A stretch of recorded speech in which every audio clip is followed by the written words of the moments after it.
Ladies and gentlemen, hello and welcome to the Wee Ball Podcast. I'm Luke Crummich. With me is Tyler DeSena, and we will be going over our top five wide receivers. And we got little something extra too. But Tyler, it's officially draft season. The combine is completely over now. How are we doing, buddy?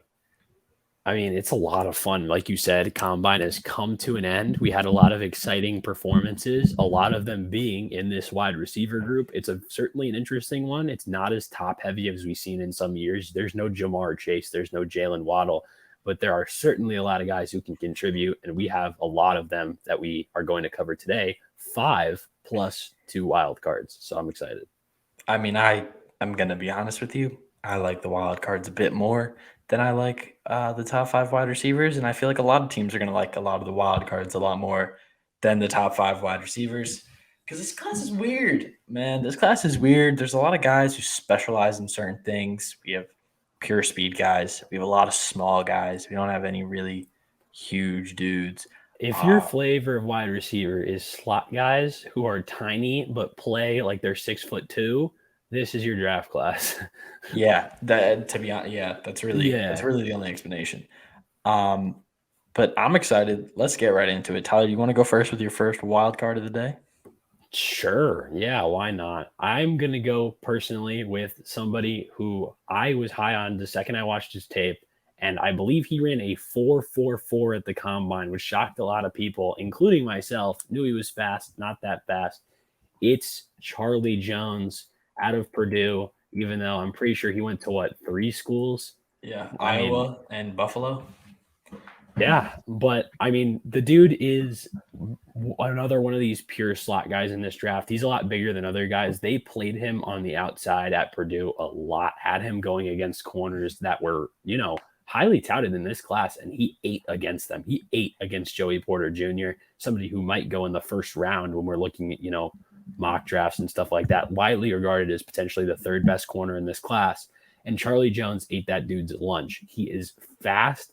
And what makes him special, in my opinion, if I had to pick one trait, is the fact that if it is a contested catch situation, especially over the middle, I don't think there's a better guy in this class when it comes to boxing out, getting his hands out there, and making the catch. I think every game that I watched on tape of him, I don't think he missed a single pass that came over the middle. And he was eating over the middle again, like I said, against Joey Porter Jr., who has like a 6'8" wingspan.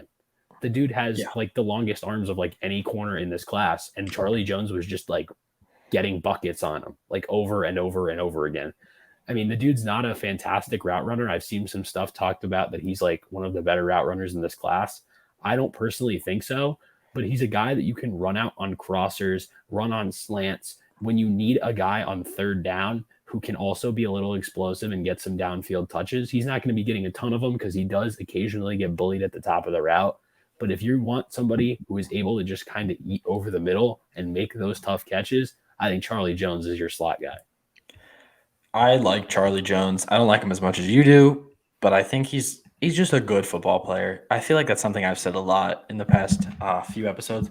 There's a lot of guys who just you have to bank on them being good football players because there are a few like superb athletes, but in this wide receiver class, there's no well-rounded guy. You just got to bank on some of these guys catching the football and being good football players. And Charlie Jones is one of those guys. And another one of those guys, in my opinion, is Xavier Hutchinson out of Iowa State. I'm a big Hutch guy. I'm gonna be honest with you. We saw him at the Senior Bowl. Day one, he was not great, but we heard him talking after practice, and he said, "Listen, I'm rusty. I ain't played since early December. It's February," which is understandable and happens to a lot of these guys. Hutch put up a 4.53, which is better than I expected for him. He's been highly touted for like a while. For And someone of his size, just like quickly touching on it, a 4.53 is nuts. like way more than enough considering Yeah. we're looking at guys like who we're going to have in our top 5 that are much smaller than him Don't run and that fast. ran similar times. Yeah. So, yeah. He's a good player. He's just again, this is another guy who's just a good football player. I feel like he's been around forever. Played with Brock Purdy. But he's just I think Hutch is a good route runner. I think he's a reliable wide receiver. And I think that's all you can really ask for in this class. I don't think you are going to find like crazy guys. He's a really good route guy.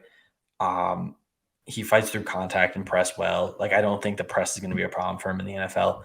Um, I don't think his ceiling is crazy high, but his floor is super high. So I think Hutch is a good grab for somebody who needs a plug and play wide receiver 3 who can eventually become like fringe wide receiver 2.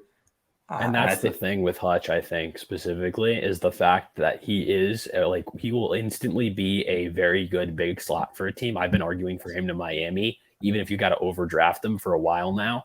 But he's a guy that, like, if you want to go put him on a team that has maybe 2 veteran wide receivers that you don't plan on keeping, he can go from slot to, outside. somebody who could be playing some X snaps pretty close to immediately afterwards. Yeah, I don't think there's really much he can't do. I just don't think he excels at anything. And everybody's, all of the superstars have a weapon, an X factor, a trump card. I don't think he has a trump card or an X factor or anything like that. But I think he's a good football player, and I think he's not being talked about enough. That's what I'll say. For sure. And I mean, the name of the game with him is going to be versatility at his size. He is like you said, can play just about any spot. And that's what teams need nowadays is guys who can play everywhere because we're moving towards a positionless NFL. And I think that that is perfect. I'm picking a guy who's a lot more specialized with my second wild card here. You're kind of the one who put me onto him, but I think that, we've both become fans. You were able to speak to him down in Mobile. It's Jaden Reed from Michigan State. There are so many fun slot guys in this class that it is so hard to pick a second guy. But like I figured that picking the guy who did all of his, combine drills, smooth as ever with an eye infection, That's why probably he the didn't run one the that, 3 cone. He didn't run the 3 cone because he couldn't see the cones. he Which is literally kind had of one funny. eye almost all the way closed. I think that this is just such a fun football player. He's so cerebral. You watch him on the field. There are certain guys who get it against zone coverage and certain guys who don't, when to settle down, when to slow down, when to speed up because they know where the next zone is and where those soft spots are. Jaden Reed is one of those guys. I think that he can make just plays in the slot game, and he's not going to do much more than that. But there were times where he was being getting played on the outside for Michigan State, and there was one game winner I believe we were watching. Was it against Stanford? No. Not What? Stanford. Yeah, It was no. What am I saying? It wouldn't be Wisconsin. Stanford. It was Wisconsin. I'm getting my colors mixed up there, or my red and white teams mixed up there. But um, last play of the game, he just goes up and mosses somebody for a game winner. Like I was like, all I want to see is Jaden Reed play outside of his frame, and I'll be really high on him. And then the last play of the game, he just goes up and high points a Goes ball up and and gets it. dunks on somebody. So That guy like, sat on the ground like almost in tears for a good bit while Jaden celebrated and like spun the ball in his face. He's oh got that yeah, dog in him. he Like he's is that a type of guy. he's a dog. He ran a 4.29 shuttle, which is not bad. I mean, the dude had a like pretty solid, pretty decent combine, nothing like too All things crazy. considered. All things But considered. 4.45 is a time that I did not expect him to run, and that's pretty good for him. I think that this is somebody that you can plug in right away, and you're going to be like, okay, maybe he's not getting 70 yards as a slot receiver, but I mean he might go get you 3 catches for like I don't know 20 something yards or something. You're going to be like, those are the 3 of the biggest catches of the game because it's somebody who against zone coverage when you needed it the most sat down and made a Yep. play. So That's Jaden really his Reed, thing. That's his like that's trump card. that's His that X X factor, factor his for him. weapon is knowing football. Like he's got a crazy football IQ. He was highly talked about during that Pitt game. The Michigan State versus Pitt. It was a bowl game. Kenny Pickett didn't, or did Kenny Pickett play? Kenny Pickett like played the first half or whatever. No, he didn't play. The fixed hive was the game before that. Anyway, who cares? Jaden Reed is a guy, and I think some teams gonna be made very happy that they got him because he's gonna win them football games. Everybody knows that doing prospect interviews, talking on a podcast 2-3 times a week, it comes with a necessary confidence that you have to have. And one thing that really improves confidence is the new and improved Performance Package 4.0 by Manscaped. It has arrived, and oh man, is it a game changer. Inside this package, you'll find their Lawnmower 4.0 trimmer, Weed Whacker ear and nose hair trimmer, Crop Preserver ball deodorant, Crop Reviver toner, performance boxer briefs, and a travel bag to hold all of these goodies. First off, the Lawnmower 4.0. This trimmer is the future of grooming and, dare I say, the greatest ball trimmer ever. I am blown away by the performance and craftsmanship of this trimmer. Their fourth generation trimmer offers cutting edge ceramic blade to help reduce grooming accidents thanks to their advanced skin safe technology. Their Lawnmower 4.0 is waterproof and also has a 4000K LED spotlight so you can get a more precise shave. Because this trimmer is waterproof, you can say goodbye to the mess on the bathroom floor. If you thought that was good, but want to take your grooming even further to the next level, the Performance Package 4.0 also includes the Weed Whacker ears and nose hair trimmer. The Weed Whacker is also waterproof and provides proprietary skin safe technology, which helps reduce nicks, snags, and tugs in those delicate nose holes. The Crop Preserver below the waist deodorant and Crop Reviver below the waist toner will change the way you approach your daily hygiene routine. Manscaped even threw in 2 free gifts in this Performance Package 4.0, the boxers and the shed travel bag. Bring your comfort in boxers to another level. It's time to take care of yourself. Go to manscaped.com and get 20% off with code WEBALL. That is WEBALL, WEBALL. Make sure to use it on your next purchase with Manscaped for 20% off. Moving on to my guy, our guy, Andre Yosivash. He is a dog, the wide receiver out of Princeton. All right, let me just preface this. The guy is 6'3", 205 pounds, and he ran a 4.43 40. Disgusting combine. But wait, there's more. His 3-cone, all right, his 3-cone, the only person who had a better 3-cone than Andre Yosivash was Jackson Smith-Njigba. He had a 4.85 3-cone, and then in the shuttle, again, he was second to Jackson Smith-Njigba, who had some nutty times, by the way. We'll get to him. He put up a 4.12 20-yard shuttle. That's just ridiculous at 6'3", 205. Those are also the second best shuttle in 3-cone. Like, yeah. I don't know if you said that, but he was number 2 in both of those. Behind which is only just Jackson Smith-Njigba. Behind a guy who comes from Ohio State where everybody moves like an alien. When you're having comparable numbers to him and you're, 4 or 5 inches taller, it's kind of insane. It's kind of crazy. And then he was really, really good at the drills. I told you he was good at the gauntlet, and you were like, okay. And then you saw it, and you texted me, and you were like, oh, wow, this kid killed the gauntlet. It was so smooth. And I'm like, there's no reason that he should be moving like that at his side. And the thing is that, I mean, if I can touch on something that I've seen in a lot of scouting reports on him, because, not all of the all-22 is available for this kind of guy. This is a guy that you got to hunt hard. You got to hunt hard for to find his film. And when you a lot of people who have his film, what is a number one concern that they have?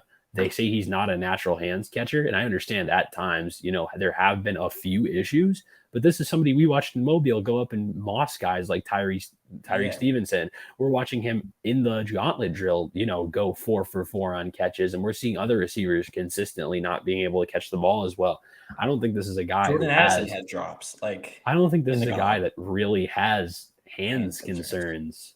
And he's better ball skills than Christian Watson, who's his comp. The stuff that the stuff that is talked about as weaknesses with him, it's just the combine, but he shut people up about. The short area quickness was phenomenal. We just talked about the 3-cone in the shuttle. We were talking about the hands catching. There aren't that many concerns for somebody who really is getting absolutely no draft hype. And I think people are sick of the small school wide receiver is going to shoot up draft boards because we hear about it all the time. We've had, a whole bunch of these guys and guys from Western Michigan, guys from North Dakota State. This is a kid who is 4th in the national championship for the heptathlon. That's a legit athlete. NCAA national championship, not no D2 national championship, NCAA national championship, 4th place in the heptathlon.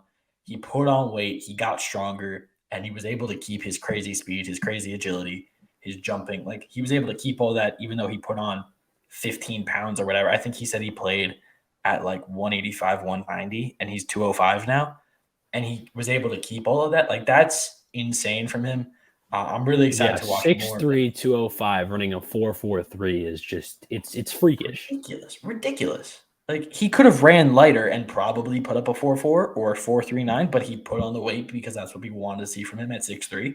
He put it on and he proved he can keep his speed, and that's huge for him. And I think he can carry that momentum into his pro day, and then as we get towards the draft, somebody is going to fall in love with this player, and somebody's going to draft him probably lower than he should go. But that's just how this For draft sure. class is And going. honestly, I wouldn't be shocked if this is a guy that we're looking at on draft day and a bunch of Twitter people are calling it a reach when he goes a lot higher than people expect. And I think a large part of it is the fact that we don't have Yeah, like the bevy of tape that we have on guys like Jackson Smith and Jigba, Jordan Addison, Quentin Johnston, all those guys. We don't have the tape as much as we do on them. And I think that that's a guy that like everyone's kind of just ruling out because they haven't been able to see the tape. So therefore he must not be a top, 10 receiver or whatever in this class because we don't have tape on him. So when he goes higher than expected, I think it's going to shock people. and speaking of those guys who we have a bevy of tape on, it's time to get into our top five. Yup. And Tyler, And I have a slight disclaimer. There's going to be somebody in the top 5 that Luke has that I do not have okay. in Zay Flowers, who we just genuinely don't have enough tape on for me to have a grade on him yet. I need to get around to watching more of him.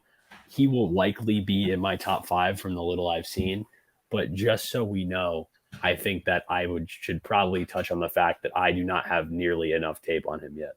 Yeah, I have gotten a chance to watch Zay, and I got to watch him live a few times. So I feel confident on my eval of Zay Flowers, and I'm able to say, everything I need to say on him. But let's get started. Tyler, who is your wide receiver 5?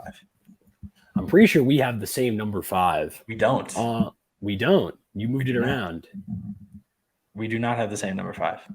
Well, my number 5 is Tank Dell. I think that this is somebody who a lot of people were looking at as he's too small. He does not have much versatility. They don't think of him as somebody who can win at the catch point. And I understand the size concerns. The guy is 100% tiny. That's the case. But like he plays exponentially bigger than his frame. Like I said, only 5'8", 165. But this is somebody who you watch him on tape and you watch him in Mobile, and he's a lot more technically refined than he gets credit for. The routes, even though he didn't have a crazy route tree at Houston, the ones that he did run were crisp. And I think one of the biggest things with him is he is just cooking people off release. This is somebody who you're like, what's the number one way to beat a short receiver, a smaller receiver? You get your hands in their chest and you jam them off the line. Tank Dell isn't getting jammed at the line because of the fact that he is just simply too technically proficient at the release point to have that happen to him. I mean, the dude ran a 4.49 40, but it's not about necessarily, just his 40. It's about his ability to go out and just separate from people and his burst off the line. That's where that 149 10-yard split comes into play. He had a 10-1 broad jump at his size, really impressive. And I just think this is somebody who can evolve into a really strong slot receiver for a team, especially one who needs one who can burn you over the top, because that's a lot of what he did at Houston was catching those deep balls. And a lot more times on tape than he gets credit for, he's boxing people out at 5'8", and you don't see that from a lot of guys. Yeah, Tank Dell is not my 5, but I will talk about him now just so we can move on from him when we finally do get there. Tank Dell is someone that when you watch his tape, it's clear Houston didn't know what to do with him, but they knew they needed to get the ball in his hands. So he just kind of did whatever he felt like. It felt like at some times, and him and Clay and Tune weren't always on the same page. Even in Mobile, him and Clay and Tune weren't always on the same page, which was a little weird.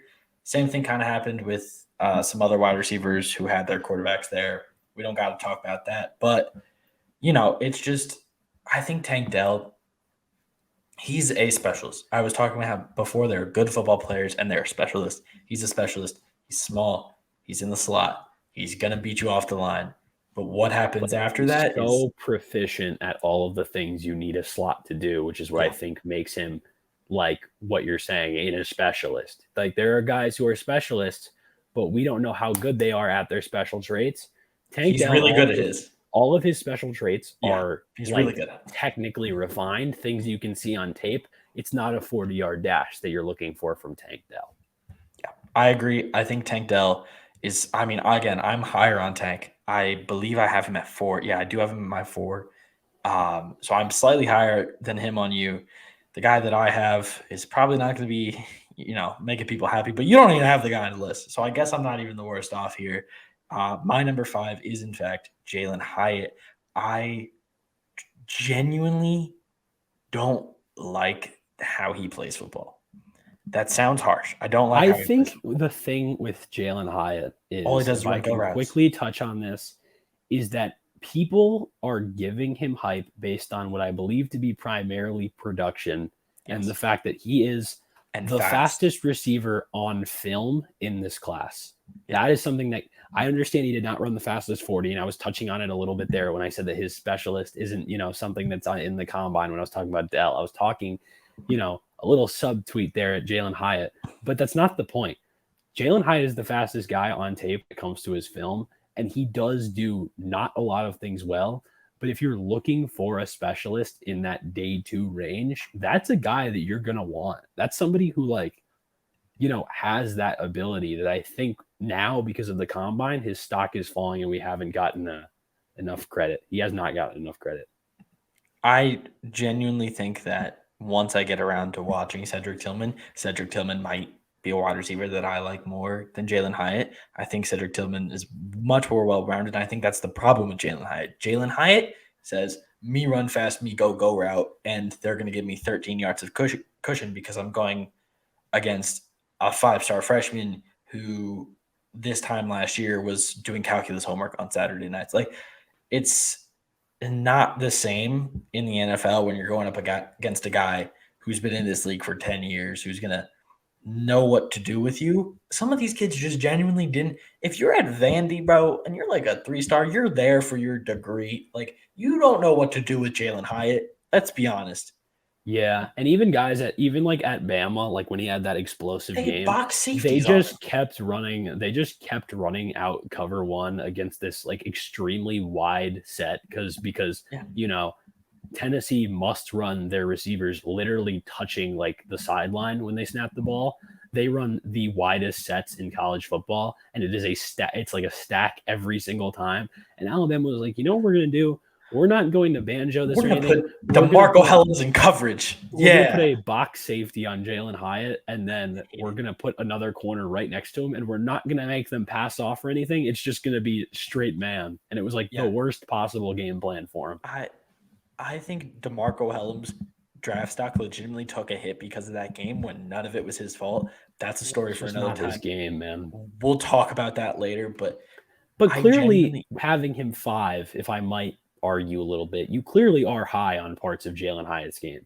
yeah, he's very fast. He catches the ball well. Like, he's not, I don't think he's ever going to have drop concerns. I don't know how he is in contested catch situations because he's never contested. So getting separation, that's another huge thing for my eval. He does all of the things that I like well, but he doesn't do anything else whatsoever. And I think I can't judge a guy, we can't judge his route running off of just go routes. For It's sure. just, it's not possible. I think we need to move on. And I And think last quick thing on Hyatt is that the reason that I think a lot of people are high on him and a lot of people are very low on him is, like you said, it's an extremely hard evaluation for Hyatt because he just does so little on tape. And that's not saying that's not a bad thing on him. It's the system he's running. Nobody in that system is running more than like 3 routes. That route tree is tiny, and they only run one set that doesn't correspond to what the NFL does today. But luckily, the dude came out as a junior. He's not old. And this is somebody I think a lot of people are looking at. Like, if we can just make him an average route runner, you automatically have an above average receiver. But as we move on, we're going to go to my number 4, somebody you, I believe, do not have on your list. I do not. My number 4, just so that we can get out of the way, we already talked about it. My number 4 is, in fact, Tank Dell. So, okay, go on with your number 4. We talked about him when he was my number 5. Number 4, I've got a guy. This is going to be a common theme with me. When you're looking at my positional rankings for any of these episodes we are going to do in the future, specifically running back, Just throwing that little secret out there. There's going to be somebody there that moves different. I like guys that just move differently than the rest of the people on the field. I think that seeing a guy and you're like, without having to see like the arrow point to them and you just watch them run around and you're like, that's the NFL player on the field right there. I think that that's the kind of thing that I look for. Just somebody who moves differently, whether it's a different speed or in Josh Downs' case, the dude runs around with just absolutely like his change of direction does not affect his speed at all, which is what makes him so dangerous. He ran a which is a Waddle 4.4. thing. Just Yeah. it's a Waddle And thing. That's why I love Waddle. he's not Jalen Waddle speed No, wise. He's not no. Jalen Waddle in just about any facet of the game, except for I would argue better hands catcher. Not the point. I think All right, that man. Josh Downs is a stellar route runner, and I think a large part of that is the fact that the dude never has to slow down. I posted a clip on my Twitter of him running like a little like zig route, like a little like in and out on the goal line, and the dude like his head didn't even duck. It was like the same thing, and like I don't understand how it's physically possible for him to move like that. He attacks the ball at the catch point. There is just tape on tape on tape of him mossing dudes. He's just one of these guys that you see him run little double moves and it gets the guy every single time. I mean, I was watching just, I think it was him against Notre Dame, and he was just absolutely cooking in that game. They had him like run a switch release where he came up and then it was a switch release into a double move, and the guy that was defending him just like almost straight up fell over. The guy makes people look stupid on tape, and I think that's what makes him like so exciting is the fact that even with a 4.48 40, he's able to make plays like that. Like that's still a very strong 40 for him. He was relatively explosive. Big And Josh Downs guy. speaking of looking dumb on tape, yeah, I can't count. Jalen Hyde is in fact my 6. Tank Dell is in fact my 5, and my 4 is in fact Zay Flowers. Well, I think that gives us the perfect transition. I was touching on, how good I think Josh Downs is, which is somebody that you don't have on your list. It's time for you to touch on somebody that I don't have on my list. Let's hear your opinion on Zay Flowers. Yeah, so just to recap, Jalen Hyde should not be in this video, but we talked a lot about him, so you can watch that. And my number 5 is in fact Tank Dell. Number 4 is in fact Zay Flowers. I'm a big Zay Flowers guy. I've watched him in person a couple times. I have a little bit more tape on him than Tyler does, but I just think that Zay Flowers is a weird combination. Before I was talking about how there's athletes and then there's just good football players. Zay Flowers is one of the very few guys in this class that is both of those. He's a really good football player, and he's a pretty good athlete. I He think also bulked up and gained like 12, he's I think it was like hefty. 12, 13 pounds of Yeah. pure muscle before the combine and still ran a 4.42 with a 1.53 10-yard split. Yeah, he's a beast. That's the thing with Zay. Zay is going to beat you. It's a matter of when. Like you're not going to be able to hold Zay down for an entire game. No matter who you are, no matter how good you are, I've seen him go up against like top ACC corners, and he's beating them. He beats everyone he plays at least a few times, and I know it's an out there comp. He's got a little AB in him. I know. I've heard this. He's got a little AB in him. I am so excited to finally turn on some Zay Flowers film because the things that I have heard are. You know how AB moves different? Yes. Trust me. AB in his. I mean, we're not talking that he's like prime AB, but even AB in like his rookie year was like a guy that just straight up ran routes differently than people. If he has anything close to AB's ball tracking, then we are in good shape. Yeah, Zay's got a little bit of that, and I think he's on the short side. He's like 5'9", but I don't know how much it's going to matter for him. The NFL is going in a more athletic route, but the NFL is getting shorter and smaller, and then there's going to be these giant tackles, and everyone's going to be like, "Look how big the NFL is getting." The NFL is moving in a generally shorter direction. And Zay Flowers is going to be a part of that. He's going to be one of those wide receivers who does things not because of his height. In spite of his height, he plays like he's 6'2". He can go up and get the ball. He can do basically whatever he wants on a football field. And I'm a huge Zay Flowers guy. I just can't put him above these top 3 because I think these top 3 are there's a little bit of a gap between Zay and these guys. I think if Zay was 6 foot, he'd be wide receiver one, but he's not, so he isn't. You know what I'm saying? Like that's the thing with 100%. him. He's 5'9". Yeah. And that's just the flavor of receivers in this draft. It is a lot of guys. It is at a lot of positions. It's a lot of guys that you look at and you're like, if this guy was 2 inches taller, he might be a generational prospect. Yeah. Like Bryce Young, Kalijah Cansey. Like, there's a lot of prospects in this draft where you look at them and you're like, they just had a little bit more on them. They'd be a lot like higher recruited. I mean, not higher recruited, higher like scouted, have a higher, like rating on from most people. But I think that's where it comes to drafting outliers. And if I might move on to my number 3 receiver, this is an outlier in a way that he is just straight up freakish when it comes to athleticism. And this is the potential pick that a lot of people are going to be looking for. It's Quentin Johnston from TCU, man. I mean, the dude is a freak. 6'3", came in at the combine, had a 40.5-inch vertical jump. I mean, dude's going to be windmilling on people in the NFL, pretty much. And like that's what his tape is. Obviously, we've seen at times we're trying to figure out like the hands, are they consistent? But the one thing we did see is they were running those high point drills and they're running these hands drills at the combine, and they look legit. And I think that a lot of the stuff that we talk about with Quentin Johnston, concerns with his tape, is just that I don't think he was given enough opportunities to make those kind of plays. A lot of his game was at TCU was after the catch, over the top kind of stuff. Not a lot of stuff where it was like, okay, we're going to throw you a fade, now go one-on-one and go moss somebody. But I think this is somebody who can evolve into that. Like, we're just looking at him as an athletic freak, and he proved it at the combine when he got his 40.5-inch vertical jump and 11.2 broad. Yeah, so my number 2 and 3 do in fact have the exact same grade. Overall, not obviously not, subject to subject, but overall they have the exact same grade. So I will talk about Quentin Johnston. Now, I think you're right when you say like he didn't get a chance to go up and get the ball. There was one throw that Max Duggan, it might not even have been Max Duggan, it might have been the other quarterback. He threw the ball and he was like, go up and get it, but it was out. The ball was like clearly out of bounds, and Johnson still went up and got the ball, and he was on this kid's head. I don't know what DB it was, but it was one of the first games of the year, and he mossed him out of bounds. It would have been probably his best catch in that sense of the year. And that's the thing. It It's didn't count. there. Yeah, like he Like, can do it. I just need the to see stuff it. is there. It just like if we can see any of like more consistency from it, he will be by far the best receiver in this class. Yeah, And I that's the think thing. That's the only thing separating him from 3 and being number 1.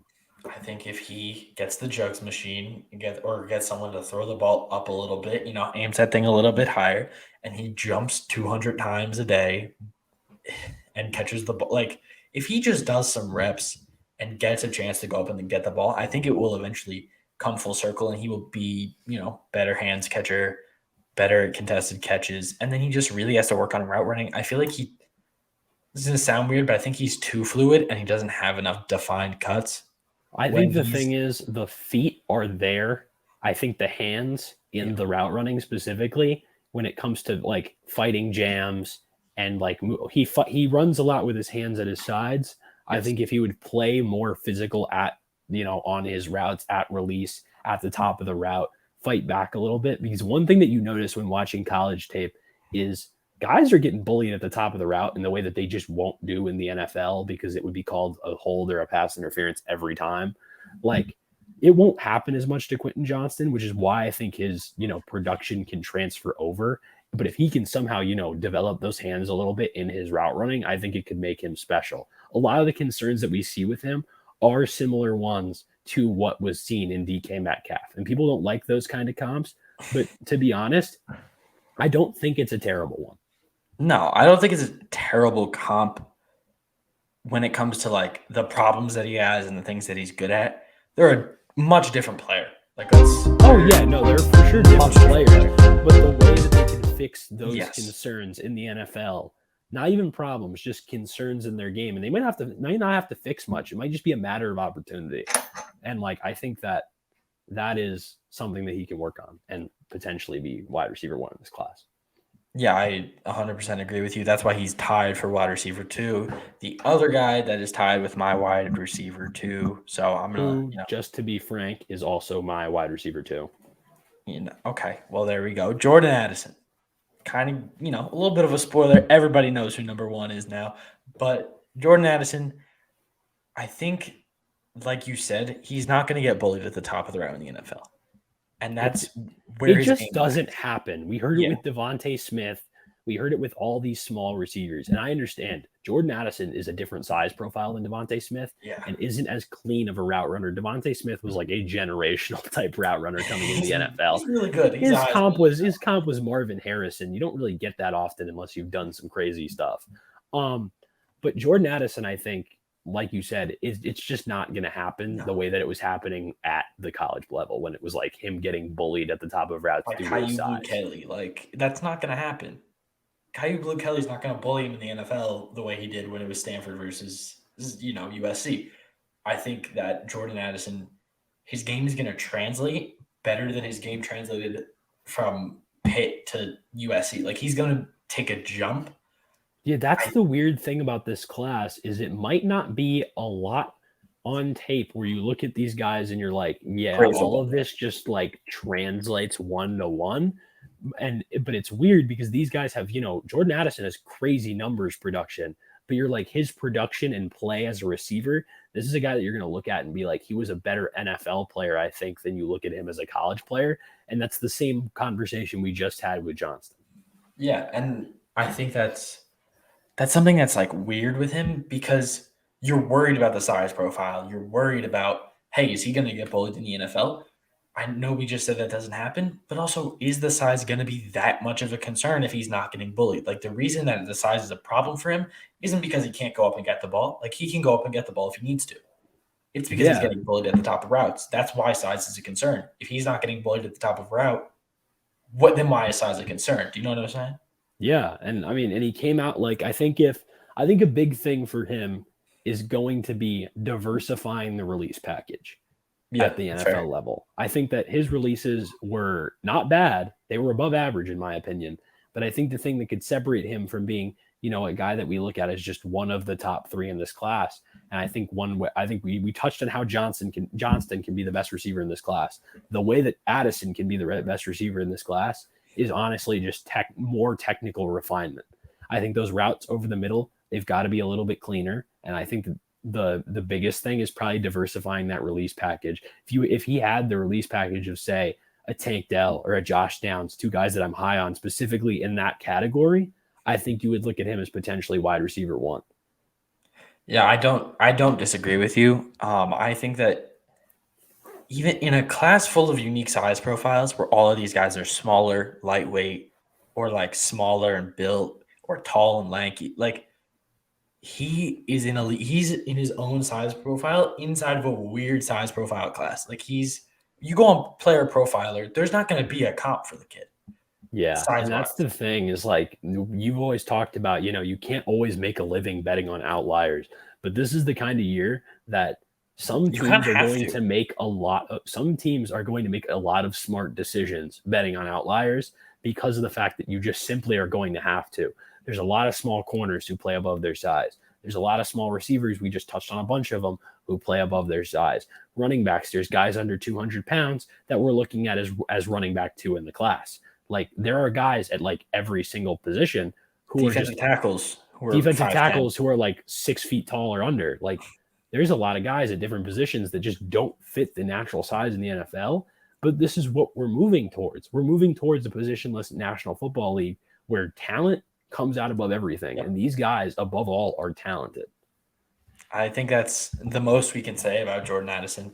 And I think he does have a chance to like end up as the wide receiver 1. And he might even be wide receiver 1 this year based off production, like at the end of this coming season. But now to talk about our true wide receiver 1, I've been high on this guy for a very long time. And I think people forget that they were all high on this guy last year because he was injured and he didn't play this year. It is Jackson Smith-Njigba. You want to talk about an outlier you can bet on?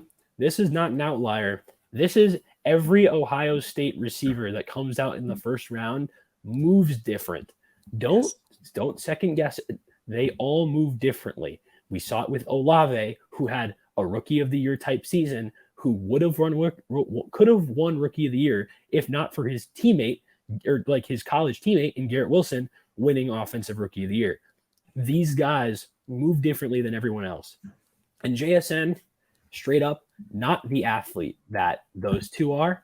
But when you look at his combine numbers, I'm looking at them right now, His shuttle. 6.573 cone, and under a 4-second shuttle, Those 393 numbers shuttle. feed families. That's Those, generational wealth numbers. those numbers are number one at the position by a country mile, essentially. Number two, He Andre Yoshibas. Just saying. Uh, I'm just saying Yoshibas. he'll get Andre's everywhere. he'll get the pronunciation down eventually. All right, That's not man. the I had point. it. I had it good in the beginning. You did have it, I had to get but it in quickly there. but Jackson Smith and Jigba moves differently as a route runner. By far the best at it in this class. His release package is diverse. When you're working with a guy like Brian Hartline and you already move differently like JSN does, you're just going to be the most technically refined receiver in the class. And people look at the size and they're like, maybe he's not big enough to be, the go up and get it X. But how many times are you seeing a go up and get it X with this kind of, this guy's a technician. That's what he is. Yeah, and I think that's what that, he does. like, when JSN, after, year one or year two, is getting 1,306, you're like, you're going to be mad that you were like, okay, this guy wasn't a first round talent. Like, he might not win in the way that, you want him to win, whatever that means. And he might not technically be a number one receiver based on where he lines up.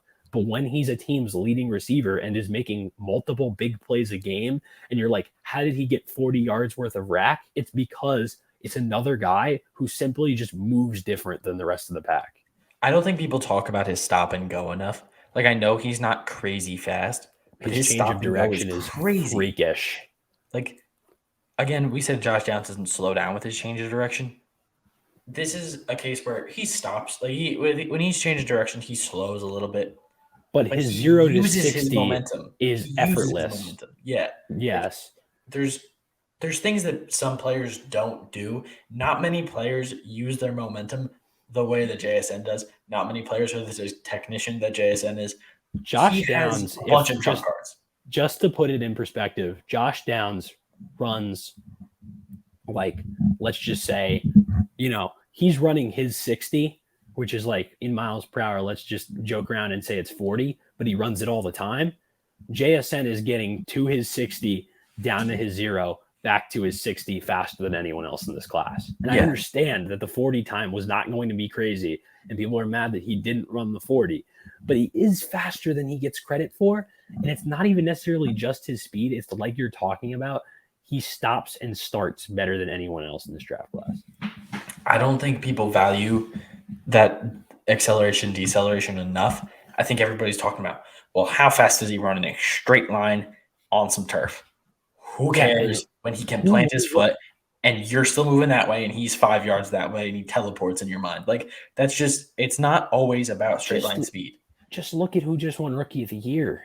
Garrett Wilson, I mean, he's faster than JSN and probably a better wide receiver prospect than JSN. But that's like when you look at a guy who like is playing with basically no quarterback play in Garrett Wilson, and he's catching the ball and he's like stopping on a dime and like ducking under defenders.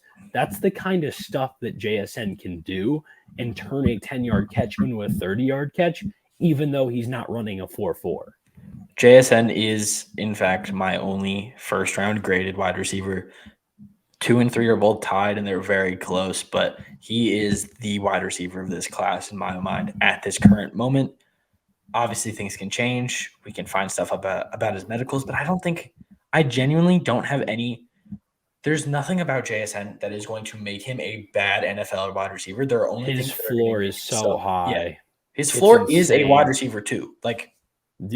You hear the phrase, what you see is what you get, and that's exactly what you're going to get with JSN. That production is going to instantly translate for whatever offense. When he comes out week 1 and they're running some like press man on him or something, and he cooks up a slant like you've never seen before, and he's got 4 catches for 100, and you're wondering how he did it.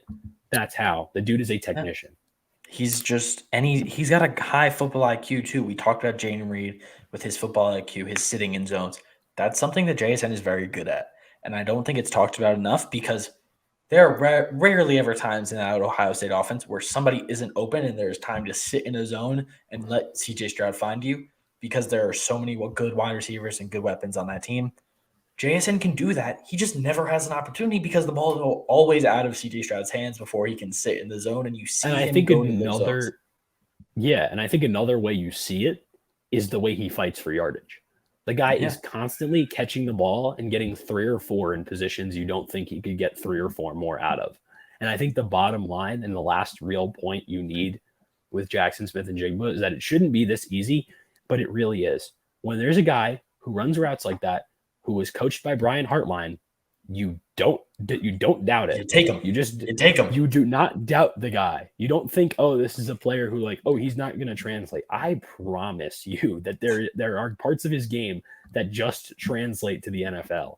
You don't have to be a crazy athlete in the NFL. Like, obviously, everyone in the NFL is a crazy athlete. Yeah, obviously, JSN is still a crazy athlete. He's just not a 99th percentile NFL player.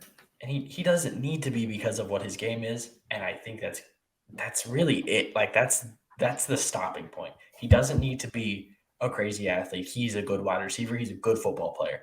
That's what I opened with. That's what I'm going to close with. And Tyler, I think that is it for our very first positional rankings. We are going to be ranking every position. We're going to be trying to get these all in before the draft. So it's going to be a ride. We're glad you all are with us. Like, comment, subscribe, leave 5 stars. If you don't want to give 5 stars, whatever you have to say it with your chest. That is going to be it for the We Ball podcast. Thank you very much.